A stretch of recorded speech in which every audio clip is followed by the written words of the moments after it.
गुरु ब्रह्म महिमा अलेख शरण। नमस्कार दर्शक वृंद, आपण मानंकु आजिर राशिफल कार्यक्रम मु एस कुमार स्वागत जनाऊँगी।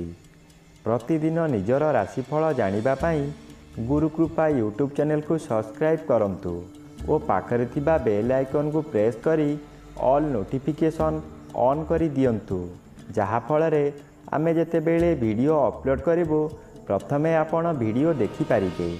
आमर यही वीडियो रे आपण संपूर्ण पंचांग सहित मेष ठारू मीन पर्यंत 12 गोटी राशिर राशिफल विषय रे जानि पारिबे। वीडियो को दयाकरी शेष पर्यंत देखंतु। वीडियोटी भल लागिथिले वीडियो को लाइक करंतु एवं आपणक प्रियजन पाखु शेयर करी जणांतु। एबे आसंतु जानिबा आज दिनर संपूर्ण पंचांग विषय। आज 2024 मसीहा सेप्टेम्बर मास 19 तारिख गुरुवार, दिल्ली स्वराब्द सन 1432 साल, स्वाधीन भारताब्द 78 वर्ष, महिमाद 197 वर्ष। उत्कल गजपति श्री श्री गजपति दिव्यसिंहदेव महाराजांकर 68 अंक। सौरस्व आश्विन मास 3 दिन, चांद्रमते आश्विन कृष्ण पक्ष द्वितीया तिथि, रात्रि 2 घंटा 56 मिनिट पर्यंत।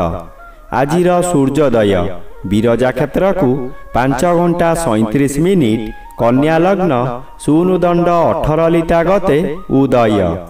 आजिर सूर्यास्त बिरजा क्षेत्र को 5 घंटा 39 मिनिट, मीन लग्न शून्यदंड 17 लिता गते अस्त। आज मीन चंद्र 60 दंड, उत्तराभाद्र नक्षत्र दिवा 10 घंटा 15 मिनिट पर्यंत।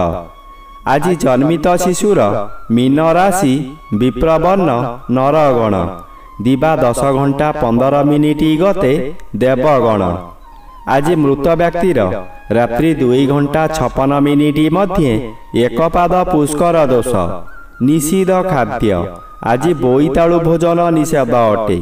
आजिर अमृत जोग प्रातरु दिवा 7 घंटा 13 मिनिट मध्ये, दिवा 1 घंटा 36 मिनिट गते 3 घंटा 13 मिनिट मध्ये, रात्रि 6 घंटा 26 मिनिट गते 9 घंटा 38 मिनिट मध्ये, रात्रि 12 घंटा 2 मिनिट गते शेष रात्रि 3 घंटा 14 मिनिट मध्ये एवं शेष रात्रि 4 घंटा 3 मिनिट गते 5 घंटा 37 मिनिट मध्ये।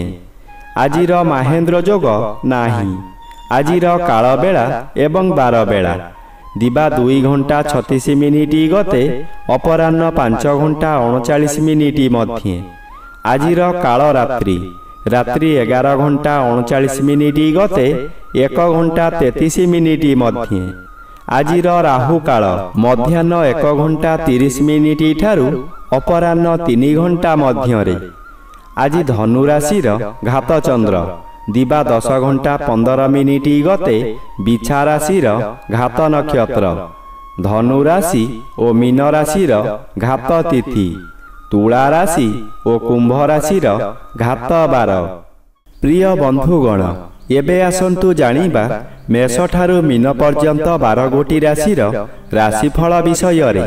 राशि चक्रर प्रथम राशि मेष राशि।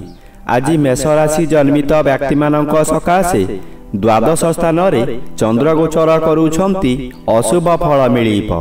मन मध्यरे दुश्चिंता बढ़ी जीव। आपण जहा भी करंतु तहिरे खर्च व्यतीत लाभर प्रश्न उठू नाही। यही द्वादश चंद्र रे अतिरिक्त व्यवहार बढ़ी जीव। आपण हताश होई जिबे। सुख संधान रे विभिन्न स्थान को यात्रा करिबे। शरीर असुस्थ हेब। बंधु बांधव अशांति हेबे। षष्ठ रवि शुभ। अकस्मात अजणा स्थानरु धन प्राप्ति होई पारे। पूर्वरु भोगुथुबा दुख जंत्रणारु मुक्ति मिलिब। एबे आसंतु जानिबा राशि चक्रर द्वितीय राशि वृष राशि विषय रे। आज वृष राशि जन्मित व्यक्ति मानक सकाशे पंचम रवि अशुभ फल प्रदान करिबे। बिना दोषरे आपण दोषी होई जिबे। आपण जहा भी करंतु, जेते भल काम करंतु, सबु आपणक विपक्ष रे जीव। आपण कि कर्तव्य मूढ़ होई जिबे। ଏକାଦଶ ସ୍ଥାନରେ ଚନ୍ଦ୍ରଗୋଚର କରୁଛନ୍ତି। ଆପଣ ଯେଉଁ ବ୍ୟକ୍ତିଙ୍କୁ ଚାହୁଁଥିଲେ ଆଜି ତାଙ୍କ ସହିତ ସାକ୍ଷାତ ଆଲୋଚନା ହୋଇ ବହୁ ସଫଳତାର ପାହାଚ ଉତ୍ତୀର୍ଣ୍ଣ ହେବେ। ପରିବାର ମଧ୍ୟରେ ଅତିଥି ସତ୍କାର କରି ଦାନ ଧର୍ମ କରିବେ। ଏବେ ଆସନ୍ତୁ ଜାଣିବା ରାଶିଚକ୍ରର ତୃତୀୟ ରାଶି ମିଥୁନ ରାଶି ବିଷୟରେ। ଆଜି ମିଥୁନ ରାଶି ଜନ୍ମିତ ବ୍ୟକ୍ତିମାନଙ୍କ ସକାଶେ ଦଶମ ଚନ୍ଦ୍ର ଶୁଭ ଫଳ ପ୍ରଦାନ କରିବେ। ଚତୁର୍ଥର ବି ବାଧାପ୍ରାପ୍ତ ଅଛନ୍ତି, ଅଶୁଭ ଫଳ ପ୍ରଦାନ କରିବେ ନାହିଁ। ଆପଣ ଆଜି ବହୁ ବଡ଼ ବଡ଼ କାମ ଖୁବ୍ ସହଜରେ କରିପାରିବେ। ଉଚ୍ଚ ସମ୍ମାନର ଅଧିକାରୀ ହୋଇପାରନ୍ତି। ପୂର୍ବରୁ ଯାହା ଚାହୁଁଥିଲେ ତାହା ଆଜି ପୂରଣ କରିବାରେ ସଫଳ ହେବେ। ବିଭିନ୍ନ ଦିଗରୁ ପ୍ରଶଂସାର ସମ୍ବାଦମାନ ପାଇ ଆନନ୍ଦିତ ହେବେ। ଏବେ ଆସନ୍ତୁ ଜାଣିବା ରାଶିଚକ୍ରର ଚତୁର୍ଥ ରାଶି କର୍କଟ ରାଶି ବିଷୟରେ। ଆଜି କର୍କଟ ରାଶି ଜନ୍ମିତ ବ୍ୟକ୍ତିମାନଙ୍କ ସକାଶେ ନବମ ସ୍ଥାନରେ ଚନ୍ଦ୍ରଗୋଚର କରୁଛନ୍ତି। କୃଷ୍ଣପକ୍ଷ ହେତୁ ଅଶୁଭ ଫଳ ମିଳିବ। ପିତୃପୀଡ଼ା ଗୁରୁଜନ ପୀଡ଼ା ଦେଖାଦେବ। ଯେଉଁଆଡ଼େ ଯିବେ ଆପଣଙ୍କୁ ଲୋକମାନେ ପରିହାସ କରିବେ। ଯେଉଁ ଲୋକ ଆପଣଙ୍କୁ ସମ୍ମାନ ଦେଉଥିଲେ ସେହି ଲୋକମାନେ ପରିହାସ କରିବେ। ଆପଣଙ୍କର ଦୋଷ ଦୁର୍ବଳତା ସବୁ ପଦାରେ ପଡ଼ିଯିବ। ଘୋର ଅପମାନରେ ଜର୍ଜରିତ ହୋଇ ମଥା ବିଚଳିତ ହୋଇଯିବ। ଏବେ ଆସନ୍ତୁ ଜାଣିବା ରାଶିଚକ୍ରର ପଞ୍ଚମ ରାଶି ସିଂହ ରାଶି ବିଷୟରେ। ଆଜି ସିଂହ ରାଶି ଜନ୍ମିତ ବ୍ୟକ୍ତିମାନଙ୍କ ସକାଶେ ଦ୍ୱିତୀୟ ରବି ଅଶୁଭ ଫଳ ପ୍ରଦାନ କରିବେ। ଅଷ୍ଟମ ଚନ୍ଦ୍ର ବାଧାପ୍ରାପ୍ତ ଅଛନ୍ତି, ଅଶୁଭ ଫଳ କମ୍ ପ୍ରଦାନ କରିବେ। ବନ୍ଧୁ ବିବାଦ ସ୍ଥଗିତ ରହିପାରେ। ଯାହା ଅଧିକ କ୍ଷତି ହେବାର ଥିବ ସେଠାରେ ଅଳ୍ପରେ କ୍ଷୟକ୍ଷତି ହେବ। କୌଣସି ଦୈବୀ ଶକ୍ତି ଆପଣଙ୍କୁ ସାହାଯ୍ୟ କରିବ, ତଥାପି ଦୁର୍ଘଟଣାକୁ ଏଡ଼ାଇ ଦେଇ ହେବ ନାହିଁ। ତାହା ଶାରୀରିକ ହେଉ କିମ୍ବା ମାନସିକ ହେଉ। ପ୍ରଭୁପାଦରେ ମନୋନିବେଶ କଲେ ରକ୍ଷା ମିଳିବ। ଏବେ ଆସନ୍ତୁ ଜାଣିବା ରାଶିଚକ୍ରର ଷଷ୍ଠ ରାଶି କନ୍ୟା ରାଶି ବିଷୟରେ। ଆଜି କନ୍ୟା ରାଶି ଜନ୍ମିତ ବ୍ୟକ୍ତିମାନଙ୍କ ସକାଶେ ଜନ୍ମର ବି ଅଶୁଭ କରାଇବ। ଆତ୍ମା ସର୍ବଦା ବ୍ୟାକୁଳିତ ହେବ। ସର୍ବଦା ଅନ୍ୟମନସ୍କ ରହିବା ହେତୁ ଯିଏ ଯାହା କୁହନ୍ତୁ ମନରେ କ୍ରୋଧଜାତ ହେବ। ସପ୍ତମ ଚନ୍ଦ୍ର ଶୁଭ। ଆପଣଙ୍କ ପରିବାର ମଧ୍ୟରେ ହସ ଖୁସିର ଉତ୍ତମ ବାତାବରଣ ଆସିବ। ଏହି ସମୟରେ ଆପଣଙ୍କ ଜନ୍ମସ୍ଥାନଠାରୁ ଦୂରରୁ ଖୁସି ଖବର ମିଳିବ। ଆୟ ବୃଦ୍ଧି ହେବ। ସ୍ୱାମୀ କିମ୍ବା ସ୍ତ୍ରୀ ଜଣେ ଅନ୍ୟ ଜଣଙ୍କୁ ନିବିଡ଼ ଭାବରେ ଭଲ ପାଇବେ। ଯାହା ବ୍ୟବସାୟ କରୁଛନ୍ତି ତହିଁରେ ଆଶାଠାରୁ ଅଧିକ ଆୟ ହେବ। ଏବେ ଆସନ୍ତୁ ଜାଣିବା ରାଶିଚକ୍ରର ସପ୍ତମ ରାଶି ତୁଳା ରାଶି ବିଷୟରେ।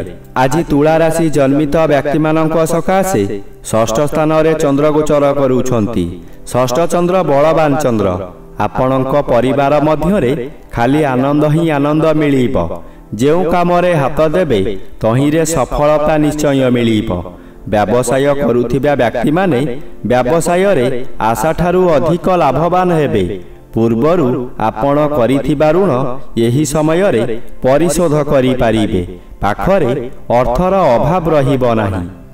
ଏବେ ଆସନ୍ତୁ ଜାଣିବା ରାଶିଚକ୍ରର ଅଷ୍ଟମ ରାଶି ବିଛା ରାଶି ବିଷୟରେ। ଆଜି ବିଛା ରାଶି ଜନ୍ମିତ ବ୍ୟକ୍ତିମାନଙ୍କ ସକାଶେ ଏକାଦଶ ସ୍ଥାନରେ ରବି ଗୋଚର କରୁଛନ୍ତି। ଶୁଭ ଫଳ ମିଳିବ।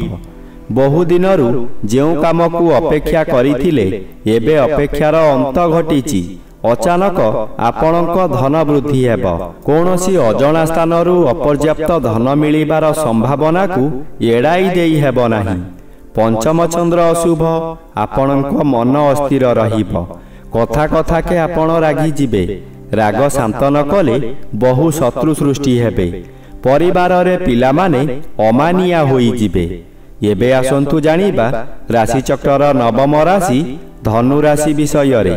ଆଜି ଧନୁ ରାଶି ଜନ୍ମିତ ବ୍ୟକ୍ତିମାନଙ୍କ ସକାଶେ ଘାତଚନ୍ଦ୍ର ଭୋଗ ହେଉଛି। ଘାତଚନ୍ଦ୍ର ସର୍ବଦା ଅଶୁଭ କରାଇବ। ଘରେ ବାହାରେ ପ୍ରତ୍ୟେକ ସ୍ଥାନରେ ଆପଣ ଅପଦସ୍ଥ ହେବେ। ବହୁ ପରିମାଣର ବ୍ୟୟ ହେବ। ଶରୀର ଅସୁସ୍ଥ ରହିବ।